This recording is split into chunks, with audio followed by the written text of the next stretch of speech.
we haven't touched on Spider-Man 3. Oh, and if you think for 1 second you're getting a podcast out of me without mentioning Spider-Man 3, you have another thing coming, good sir.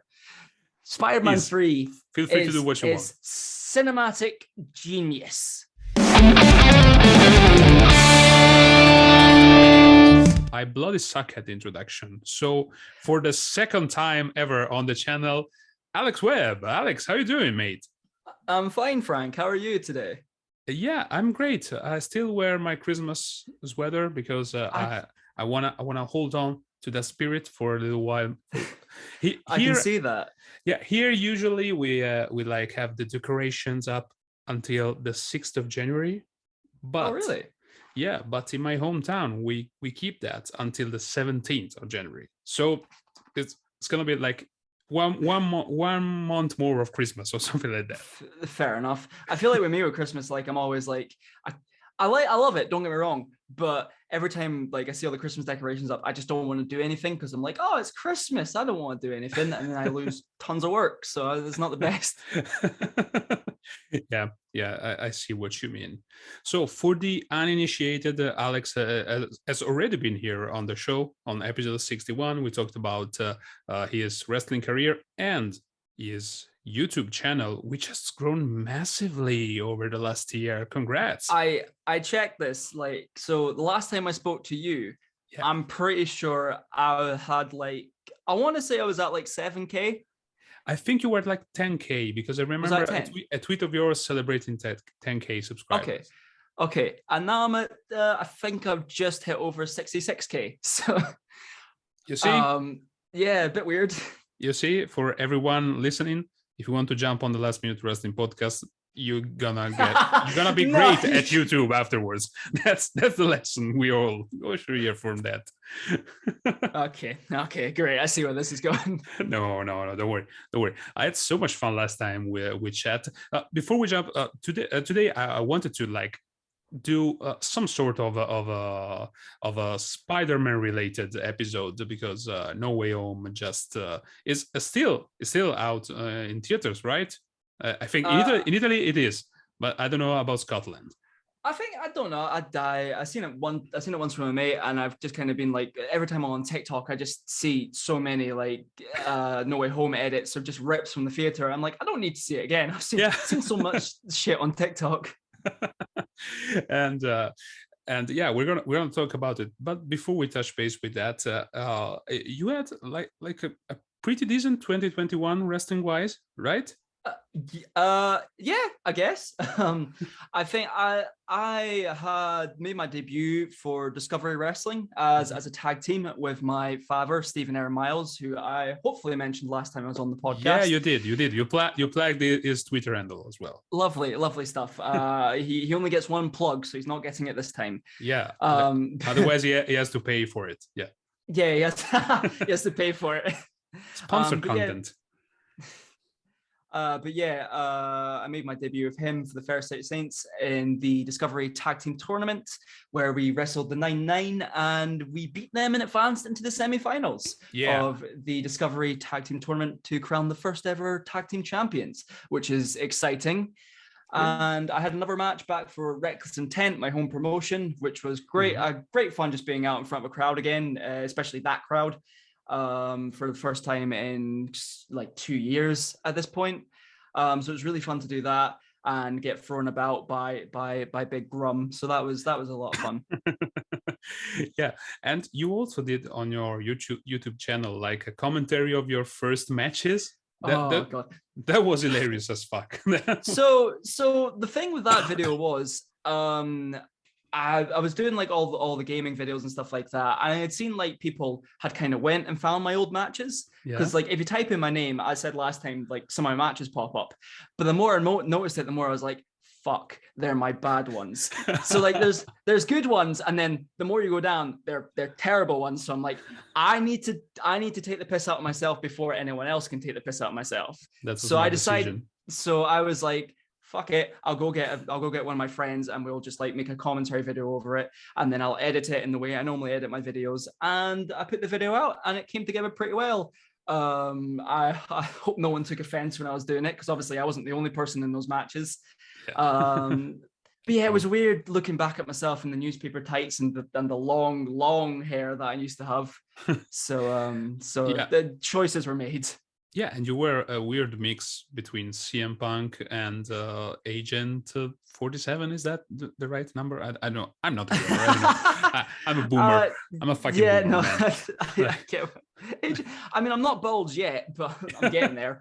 But yeah, I know what you're saying. Don't tell me that. Sorry. I had the red suit and everything. I don't know why I chose to wear that, but I was like, I'm gonna, because I was doing announcing and commentary beforehand. Yeah. So it's like, I'll wear like a suit and shit like that. So I went out wearing the suit, and it was a choice of looks there, not my best idea. But then I became this weird amalgamation of CM Punk with doing this when I came out. Yeah. And just any moves that I seen Kenny Omega do, I was like, I want to do those moves. Just the knees though, because I can't do the big lifty moves at the time. Yeah, I mean, we all went through our CM Punk phase. I do that at my work, like the hand thing every time I have to, before typing something on the computer. So yeah, fair enough. Fair enough, I guess. But we're here to talk about Spider-Man No Way Home and Spider-Man in general, and Tobey Maguire in general. We are indeed. So I guess you are probably planning a video about it. So I'm like stealing your thunder or something. But no, really, I wasn't planning on doing a video on No Way Home. I am planning on doing a video on the original Sam Raimi trilogy, so that might be something in the works. But right now we're here to talk about No Way Home. So this is the first time I'll ever talk about it. Yeah. Thank you for giving me the exclusive, or at least the first. Yeah. I'm giving you a juicy thumbnail and juicy title you can get there. Yeah, yeah, that's clickbaity as hell. Alex Webb talks about Spider-Man No Way Home for the first time ever, and here's what he has to think of, what he has to say about it. I already watched it. Fuck it, man. Wait. So, quick question: did you like it? I did. I've had my issues with the kind of MCU Spider-Man as of late, like, because there's a whole thing with him being like Iron Boy Jr. and that whole debate where he's like, he doesn't really encompass a lot of the kind of same Spider-Man morals that like a lot of people think of the character. Yeah. Or something to that effect. Like I think in Homecoming, the first one, it was about him becoming his own superhero. He didn't need the Stark tech. He didn't need the suit. He was Spider-Man himself. And then in Endgame and Infinity War and Far From Home, he was just like, nah, I'm gonna wear all the Stark tech. I'm gonna be this kind of like Iron Boy Jr. So that I can understand those criticisms. I still think the movies are well put together, but I don't think they hold up or are nearly as good as Spider-Man films as, like, say, the past Spider-Man ones. However, No Way Home has changed my opinion on that, because I do believe it has fixed the MCU Spider-Man to a great degree. Effectively reboot. Am I allowed to go into spoilers, by the way? Oh yeah. If you don't want to hear spoilers, suck it, because we're gonna give you spoilers in this episode. So great stuff. So effectively at the end of the film, everyone forgets who Peter Parker is. Yes. And it reboots the character. It puts him into this shitty little apartment. No one knows who he is. He's unhappy. Unhappy because he can't. He's obviously like chose to be responsible and not tell MJ and Ned that he's Spider-Man or who he is, because he sees that they're like, obviously they get hurt because he's Spider-Man, and he's like, I don't want to put them through that because I love them. And he's like in the shitty apartment, he makes his own suit, he goes out swinging into New York City during Christmas as well, and it's a lovely sight to see. And I was sitting in the theater with my friend. We were, throughout the entirety of that film, we were just reacting, grabbing each other, being like, oh my god. And then at the end of the film, it was a nice little cathartic moment. And then the credits rolled. I looked at him, he looked at me, and I was like, Ryan, I'm gonna need a couple of minutes to digest this. So we sat We sat, watched the entire credits, got back to his car, and then we started just speaking about everything about the film. But overall, yes, I did enjoy it. That was a long-winded way of saying I did really enjoy the film. Oh, that was a great way to say that. And speaking of spoilers, did the departure of Aunt May affect you in some way? Not really. That sounds so cold-hearted. Yeah. I do think it was an emotional moment, but I think she wasn't used as well in the previous films. Mm-hmm. So I didn't have that kind of emotional connection to her I did with, say, the other Aunt Mays, because they're kind of like Peter's moral compass. But in this one, he's kind of like, she's the hot aunt who's the comic relief getting shagged by Happy. So yeah, that's a great character, if you ask me. She's hot. Marisa Tomei is hot. She's almost 60. I don't know how she pulls it off.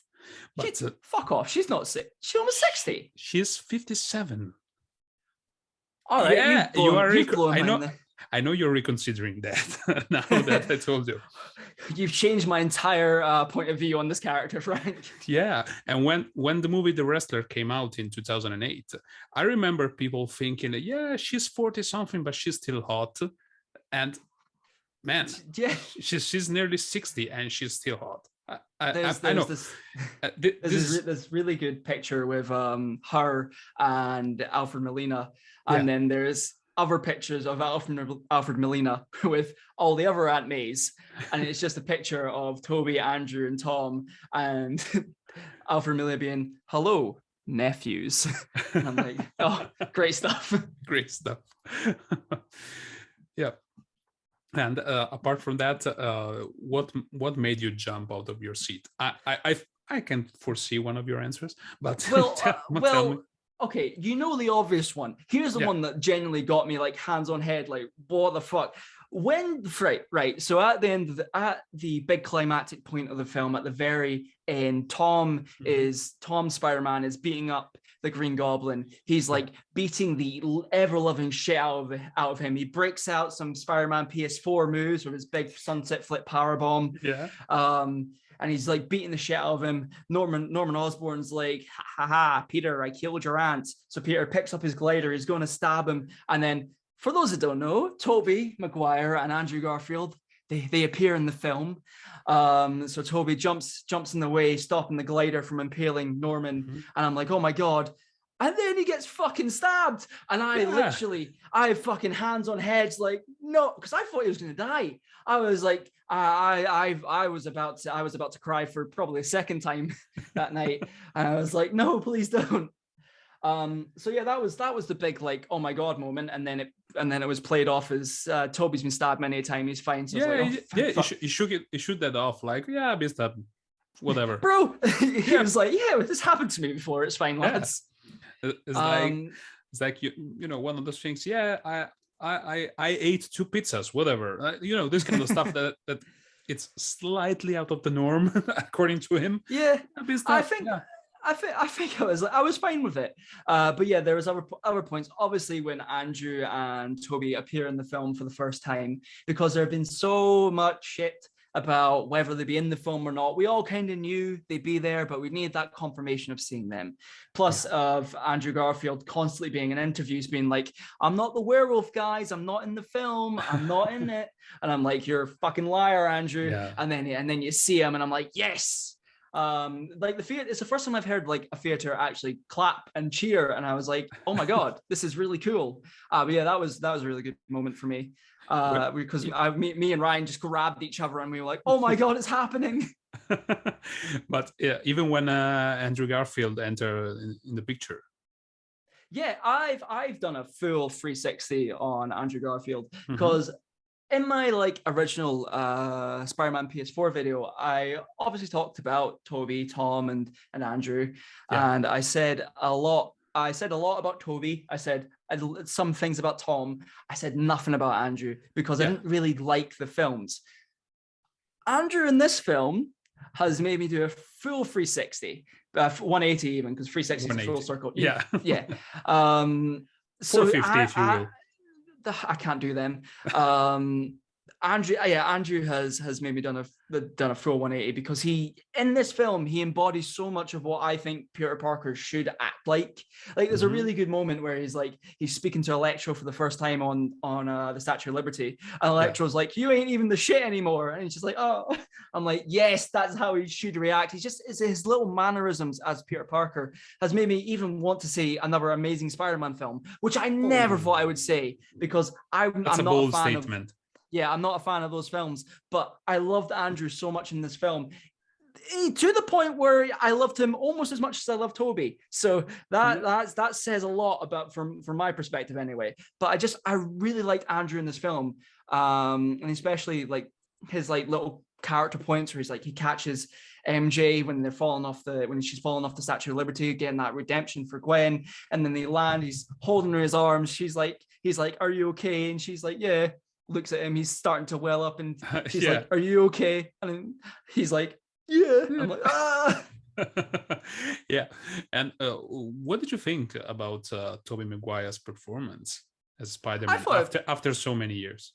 I thought he just hit like, to begin with, I was scared in case they would kind of ruin his character, if that makes sense. Like they would they wouldn't like pay tribute to like some of the stuff that he does as Spider-Man, or like the way his Peter acts. But then I see him, and he kind of like putting a glove back on. It was really good to see him, and I feel like he didn't miss a beat. I think Andrew was probably my standout for the film. Yeah, but I do think Tobey was just. Yeah, I do think Tobey was just as good as ever, being Peter. He was a bit more seasoned. He was a bit more experienced. So he had that kind of like seasonedness to him, and I really enjoyed seeing him. I do think there were some moments where I was like, speaking about Harry to Ned, and being like, "Yeah, my best friend tried to kill me." I'm like, "Do you not want to mention how your best friend like died for you? Like, come on now." But yeah, there were some little bits, but like in general, I thought his performance was really good, and they paid tribute to his character really well. Especially that bit with Doc Ock and Tobey Maguire come together for the first time on the bridge, where Doc Ock is holding like the arc reactor, and he's like, the power of the sun. Tobey drops in the palm of your hand, and I'm like, oh my god. And he's like, and then Otto is just like, "Peter, how are you doing, my dear boy?" or something to that effect. Yeah. And Tobey just turned around and is like, "I'm trying to do better," or trying to be better, which is a callback to the first time they met in Spider-Man 2. And I was just like, there's a lot more moments that I've realized where I welled up than I actually would care to admit. Yeah, I can imagine. But I found somewhat weird that they decided to resuscitate basically Norman Osborn and Doc Ock, and other people that knew who Spider-Man was, like Harry Osborn, weren't even mentioned, because you not only resuscitate those two characters, but those were from two different periods of time. Yeah, so I get the. I mean, I get you don't want to pay James Franco. Okay, I get that, but I mean, that was a weird decision.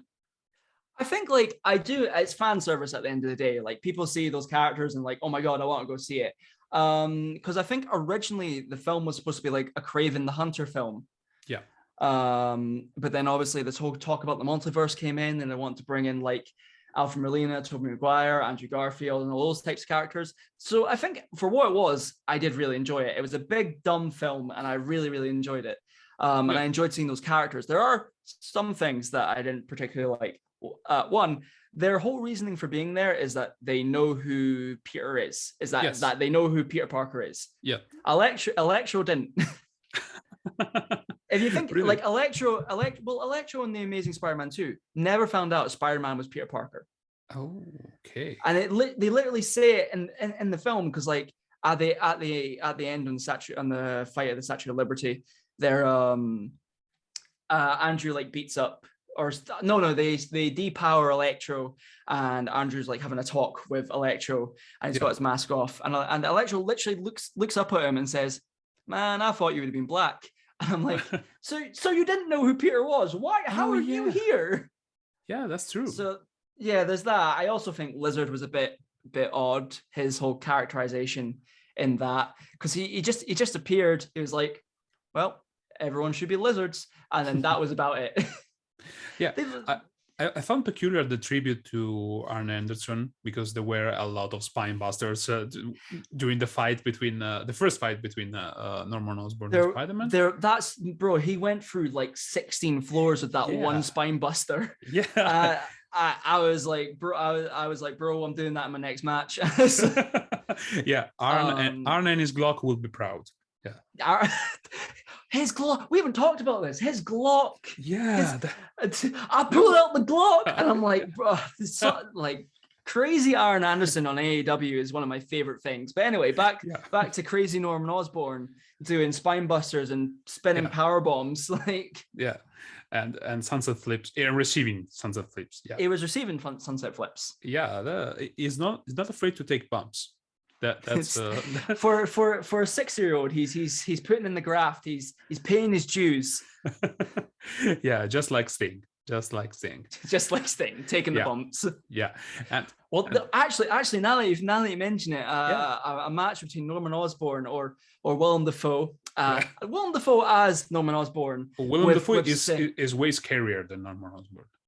Let me say that. Versus Sting, AEW. Yeah, make it happen. Just make it happen. Come on now. I mean, you had throw Robocop in as well. I mean, what are we waiting for?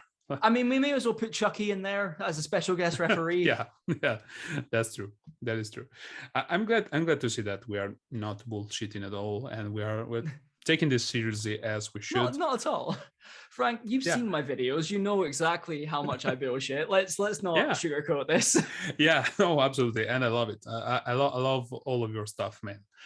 Even though I understand like 25% of what you're talking about, not because I don't understand the language, but because, as I said previously, I'm a boomer. I don't know shit about modern video games.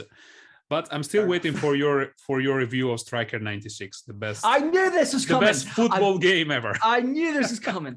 You're gonna get Striker 96 over, and I'm gonna have to do a video on it. No, just kidding. And you want to know what was the moment that popped me the most about the movie? It's a very unexpected one. What would that be? Daredevil. Oh fuck yeah, Daredevil! I was like, what the fuck? That was a true surprise to me, because there were rumors about Andrew Garfield, Tobey Maguire. I was expecting it, like you were, I guess, but I was like, whoa, Daredevil. And recently I had the chance to watch again the first season, the first Netflix season, and man, how things have changed since all of that stuff moved to Disney Plus. Like it was violent and gore and gritty and dark. There's one that sticks out with me with the original Daredevil show when it's you first see Wilson Fisk, and he's talking to one of the Russians, and one of the Russians, I think, is just disrespectful to him or something like that. I can't particularly remember.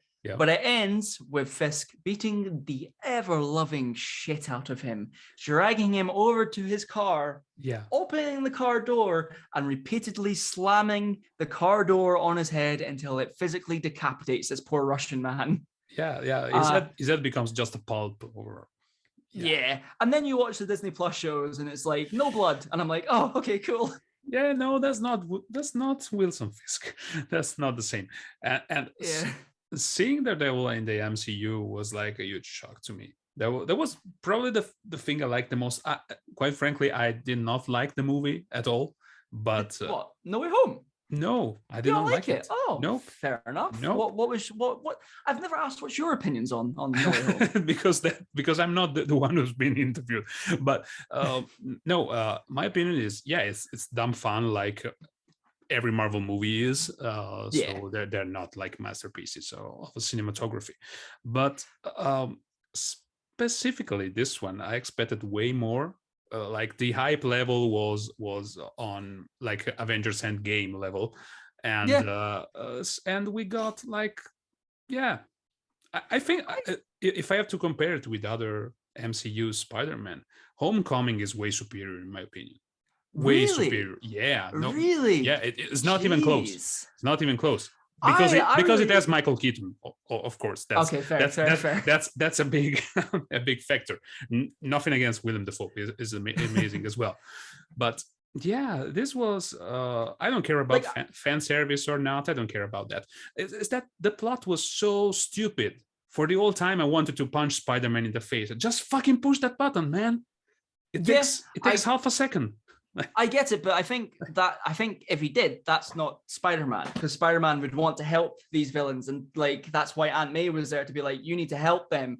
And I get it. It's a dumb fucking movie. I fully understand that. And there are points that I hate. Like the first act goes so slow, and it's not maybe not slow, but I would like to see Peter's life get ruined. That sounds so morbid, but I'd like to see it affect him a bit more than what it actually did, because it's just like, oh, we're not into college now, what are we gonna do? And I'm like, yeah, that's cool, but I'd like to see it affect like Aunt May happy or something to that effect. So it's just like we need a bit more. And I was just kind of like, oh no, this is gonna be another MCU Spider-Man film. And then we got to the second act, where Tobey and Andrew did come in, and I think stuff started to pick up. I don't actually think it was where Tobey and Andrew came in. I think there was a real shift when Aunt May died. Yeah. And I think that's when I started to get really a lot more invested in the film. And I think the last 16 to 15 minutes made me really, really optimistic for the future of like Spider-Man films. Don't get me wrong, there is a dumb film. I'm not going to argue with that at all, but it's very dumb. However, I do still think there's a lot of points that are really good in it, that puts it above other MCU films. Say, for example, Black Widow. Oh man, don't get me started on Black Widow. That was really a disappointment. Yeah. Hard to digest. But still, they're lucky that the competition is DC. I mean, well, there something's going at the time we're recording this, that there's talks about the whole DCEU is going to be rebooted again, because the Flash is going to change everything, and Henry Cavill and Ben Affleck aren't going to be in it. So that's a whole thing that's I don't really care about DC that much, so I'm not really as you can probably fucking tell by my room at the moment. But yeah, so not really something that I'm too paying a lot of attention to. But Henry Cavill is a sexy man, so maybe I will start caring. Who knows? Yeah. With or without mustache, he's a sexy man. With or without a CGI'd mustache that they couldn't get off of him. Anyway. Yeah. Anyway, one last bit about this movie, then we go to the real Spider-Man trilogy, as we all know and love. And like, what do you think of the Venom cameo on the end credit? Right. I shouldn't like Venom as much as I do, because they aren't good. No. But I can just sit and watch those films, turn my brain off, and just enjoy it for what they are. I can see Carnage hacking a computer with his tendrils, which shouldn't fucking make sense, but it's just like an homage to like all the kind of like fucking cheesy, campy fucking 90s comics, and I love him for that matter. I knew Venom wasn't going to stick around, that version anyway, wasn't going to stick around in the MCU, because he doesn't work at all with the MCU. But it was nice to see that little cameo at the end credits, and it was also very, very good to see a little bit the symbiote was left behind once he gets teleported back to his universe. Yeah, makes no sense at all, but yeah, I see what you mean. It makes no sense at all, but I'll fucking take it at this point. So now that symbiote is going to be in the MCU. So hopefully it will make its way to Peter Parker, and then we'll get a symbiote storyline that won't top Spider-Man 3, but we'll get one anyway. Yeah. I know you're a little fetish about Spider-Man 3. Fetish? A little fetish about just a little one. Just a little. But that's all because you were a huge That 70s Show fan, right? Yeah, Topher Grace, one of my favorite actors of all time. Yeah, I know. You've seen all of his back catalog. Yeah, I know that. But let's go to the first movie, because I recall after our last chat, I went back and rewatched Spider-Man 1, 2, 3, the Sam Raimi trilogy. Indeed. And I've always loved the first movie. I remember watching it in theaters when it came out, and I fucking loved it back then. And I what the first impression that I got was like, man, this movie did not age particularly well when it comes to FX and photography and this kind of stuff. It was like, I've never been too iffy with CGI. Like in the original Sam Raimi films, it's used somewhat sparingly. Yes, it's not like the current MCU films where everything is painted over with CGI and it looks all gray and all kind of like, it looks too glossy. It looks too clean for me. I agree. But back onto the original point, there's some CGI that hasn't aged incredibly well, like Peter discovering his powers for the first time, running across the buildings and then jumping, and it's just this rubber man that's leaping in the air. And but back to No Way Home, the first scene that we see Norman Osborn when he breaks the goblin masks, the goblin mask. I don't know if you noticed that his head was full on CGI and was the shits. It was terrible. I think the film, like, I wasn't fussed if the film came out in December or if it came out in fucking June this year. I think it needed a little more time in the oven to go over the CGI, because that one in particular, the one where he's sitting in the alleyway talking to his mask, that I remember thinking that looks so fucking shit. That looks terrible. These floating heads onto this detached body. It was just like you could have easily just put him in the suit and done that shot. Like, fair enough, CGI the background or whatever the fuck you want to do, but like you could have done that shot easily with just like him, the dumpster, have like seeing like the Amazing Spider-Man films, they did all that on like a fucking big backlog set. And it looks like, so like the punch where he's like swinging through the city and stuff like that looks really fucking good in comparison to this film. I'm just like, bro, it looks too clean, it looks too glossy, it's just I didn't like it at all. But that shot particularly, I remember looking at that one and being like, that looks fucking atrocious. And back to the first, sorry, because I took a little detour. Oh bro, we're going all over the place with this. We're like traveling in time thanks to Spider-Man, swinging in time. And back to the first movie, I don't know, there was something I remember that time, because I'm a boomer, as I said, and there was something about making a superhero movie that was so weird at the time. I remember like people like it was almost picking you because you went to watch that movie. It was almost like at the time superhero films were kind of like kind of like frowned upon. They weren't like as obviously popular and as huge as they are now. So it's kind of like, oh, you're watching a superhero film? What are you, fucking nerd? But like, obviously that's changed now. But like at the time, I think people were embarrassed to be making superhero films, because I remember the first X-Men films, like they like, obviously the original X-Men in the comics, they had like the big kind of like yellow suits and shit like that. I remember in the first X-Men film, Wolverine is like in his like black leather suit that they gave him, and he's like, this is a bit tight, you guys gonna run around in this, what are you doing? And then Scott turns around and is like, what would you prefer, yellow spandex? I'm like, yes I fucking would. But then Spider-Man came out, and I think it kind of changed everything with superhero films. I think it was really spot on, and it made some kind of sense, even the fact that he sued the Spider-Man suit himself and stuff like that. Plus we got Randy Savage as Bonesaw, which is of course an all-time classic now. Indeed. And all in all, I will rate it like 5 spider webs out of 5. And the second one, I think we'll get to the second one. I would like to speak about the first one very quickly. Yes, because I think the films have so much like heart in them. And the kind of like, they have very different themes throughout them. Like the third one is all about forgiveness, Mhm. The second one is kind of about accepting responsibility and accepting who you are. Yeah. And I think the first one is about becoming the person you're supposed to be. And Mhm. and like as well as like Peter's kind of journey.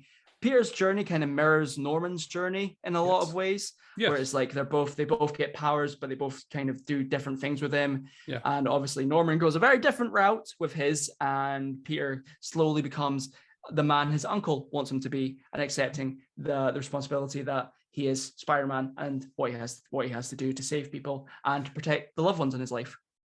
I think the message and themes get across. I'm not doing it justice because obviously I'm just kind of going off the top of my head, but I think they do a really good job at portraying kind of like what I believe are the true ideals of Spider-Man. And obviously that sounds wanky to say, but it's like, but I think everyone will have like a different idea and interpretation of who Spider-Man is supposed to be, because that's what the character's about.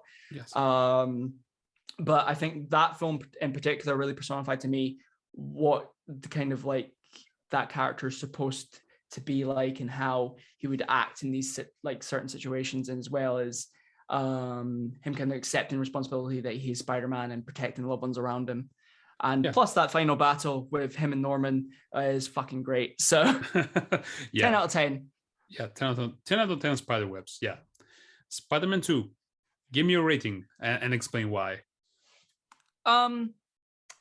It's my favorite film. So I'm gonna have to say 10 out of 10. Yeah. And I think the reason for that is because yes, it's called Spider-Man, but it's a film about people, and it's a film about Peter, and it's about him struggling to come to terms with his life. It's a very relatable film, and it's like him struggling to because his life is shit. His life is he gets fired from his jobs because he's having to be Spider-Man. It's about kind of accepting responsibility. He sees the love of his life like walk away from him and get with this astronaut or whatever, and he's like he feels like he's not in control of his own life because of this great burden that he feels he has. So eventually he doesn't want to do it anymore, and he stops. Yes.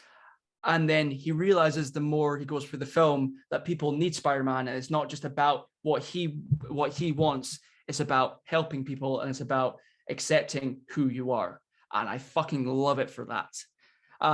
Plus Peter in that film is very much like he's got a shit life, he's got a shitty apartment, his landlord's always wanting rent, his Aunt May is crippled in crippling financial debt, his best friend hates him because of his allegiance to Spider-Man.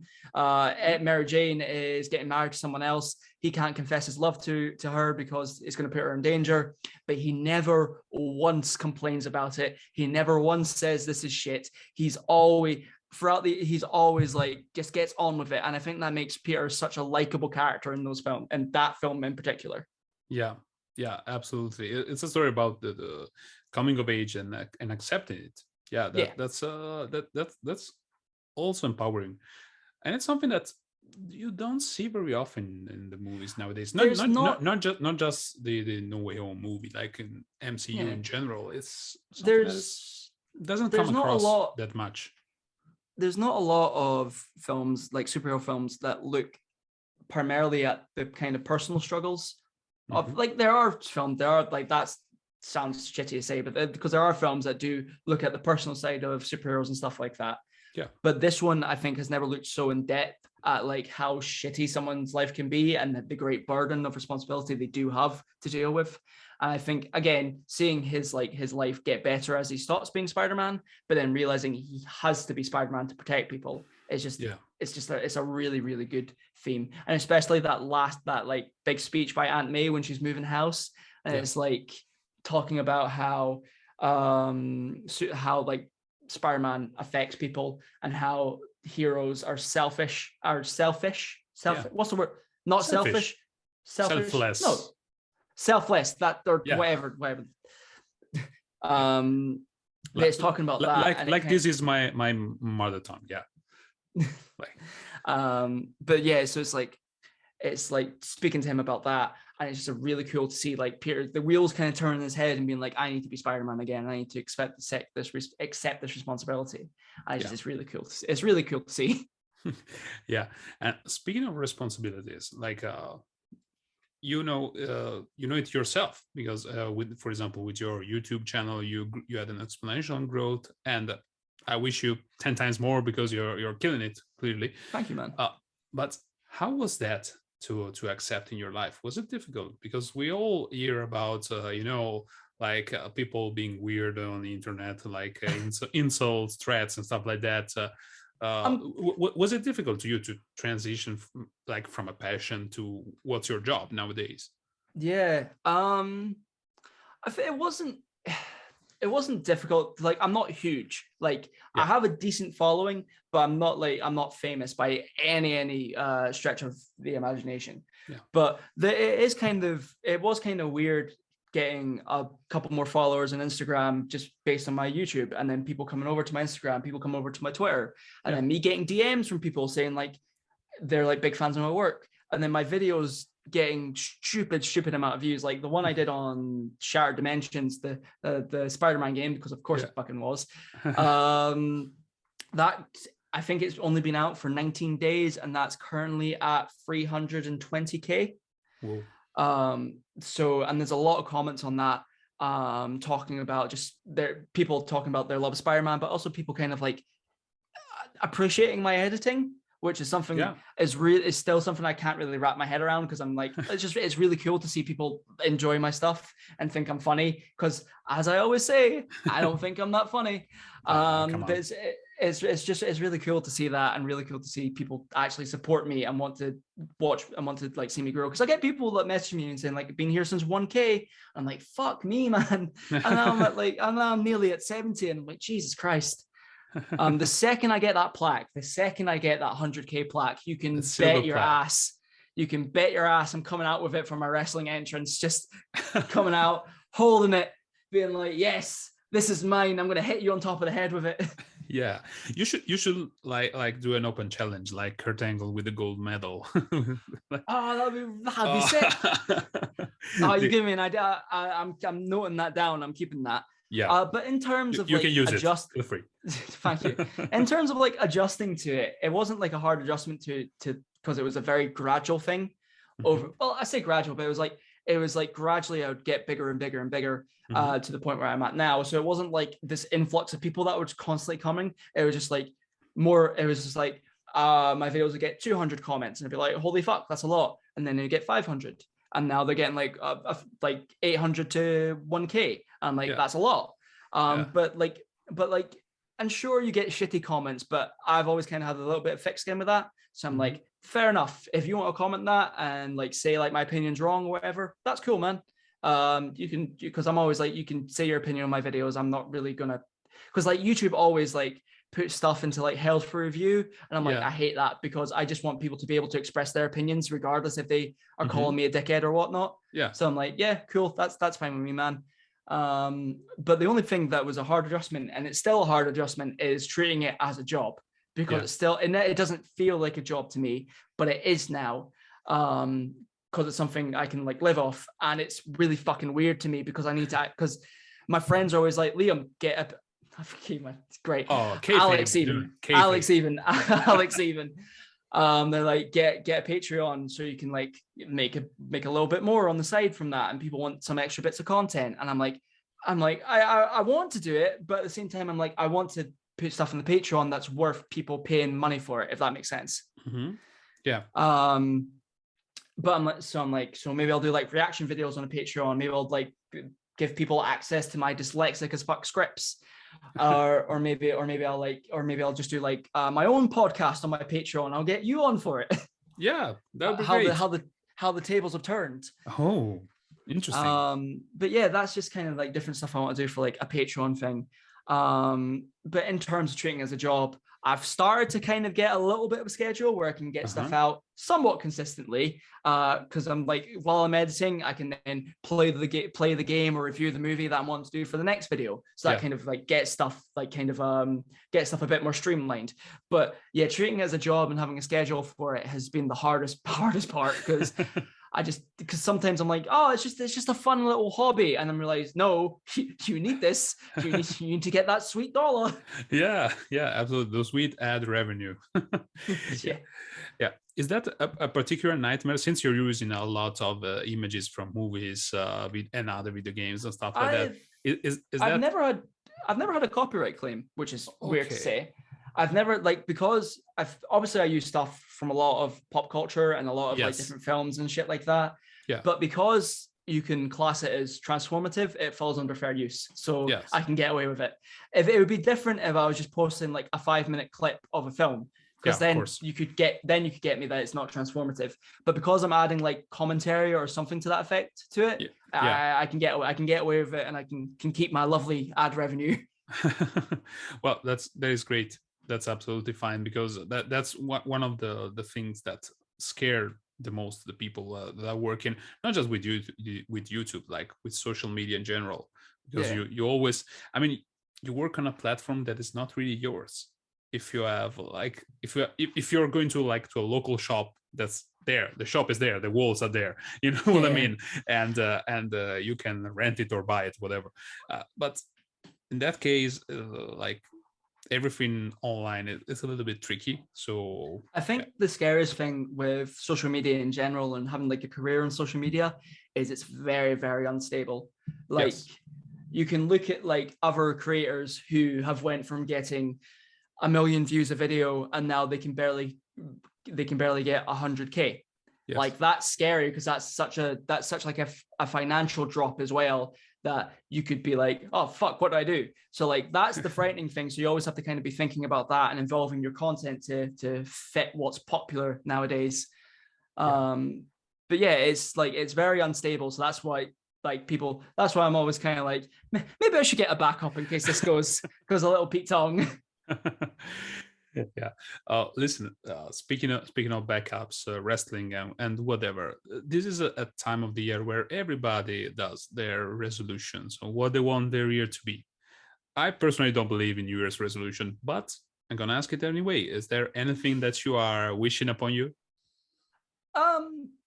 At the moment, I'm very happy with my life. The only thing I would like to do is get into much better shape, because I've been neglecting the gym for obviously editing and my YouTube and stuff like that. So I think it's finding a healthy balance of being consistent at the gym, as well as consistent with like wrestling training, and consistent with my channel and stuff like that. So I can't, like, because I like prioritizing my channel all the time, but I need to figure out a way to have a healthy balance of everything. So I think that's my kind of thing. There's another thing as well where I don't want to be too concerned with numbers and stuff like that, because a lot of time where I see like my views are like dropping down, I'm like, oh my god, this is shit, and it puts me in a bad mood. But it's not, because I'm so fortunate to be able to even get those numbers. So I'm like I shouldn't be like that. So I need to kind of make myself not as concerned about numbers and stuff like that. What's your New Year's resolution, Frank? Even though you said you don't believe in one, but I don't believe in New Year's resolution. I don't believe in New Year's resolution because I don't believe in New Year's. I don't think it exists. No, that's just kidding. Because I see every day as a potential start for something new. So it's not just like 1st of January. It can be in the middle of August, this kind of stuff. That's a fair point. Yeah, and that's my main thing.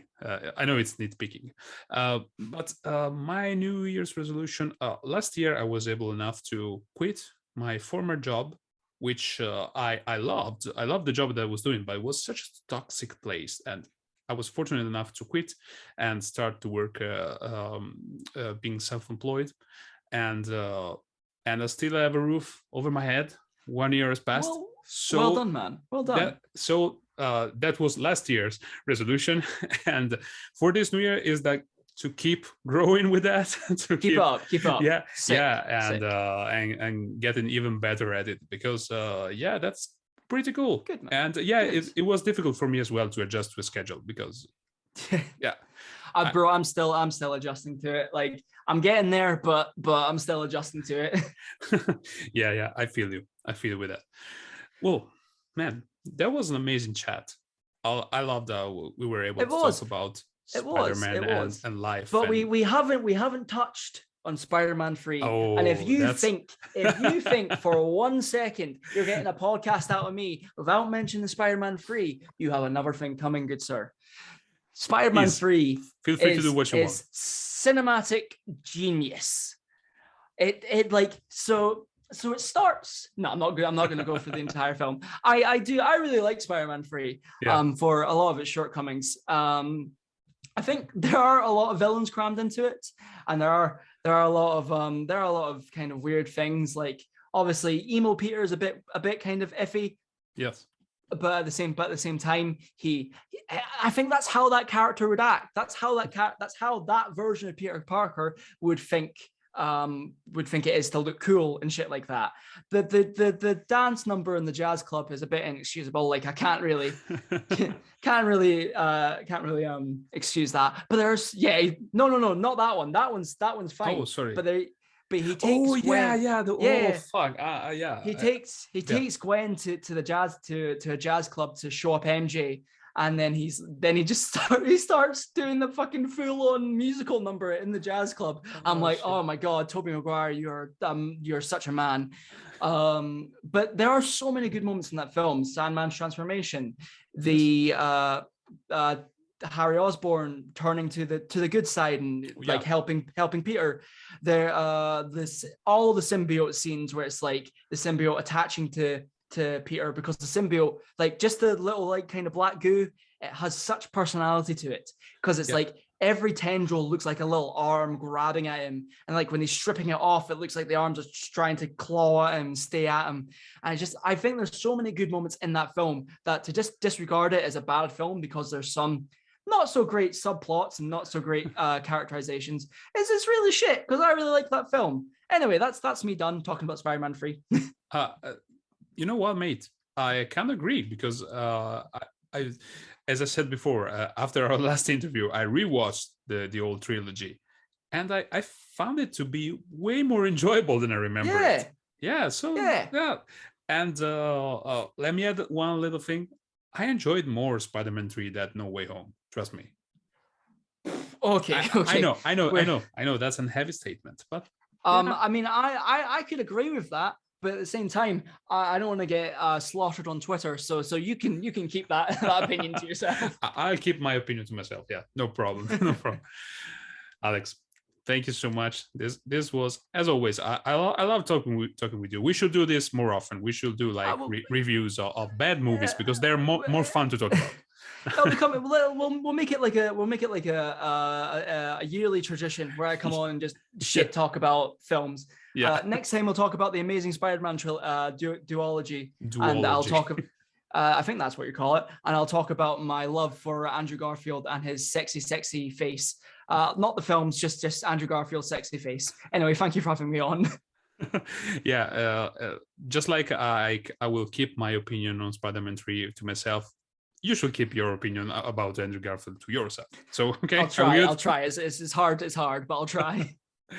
Thank you, man. Bye. Ciao. Bye, man. Cheers.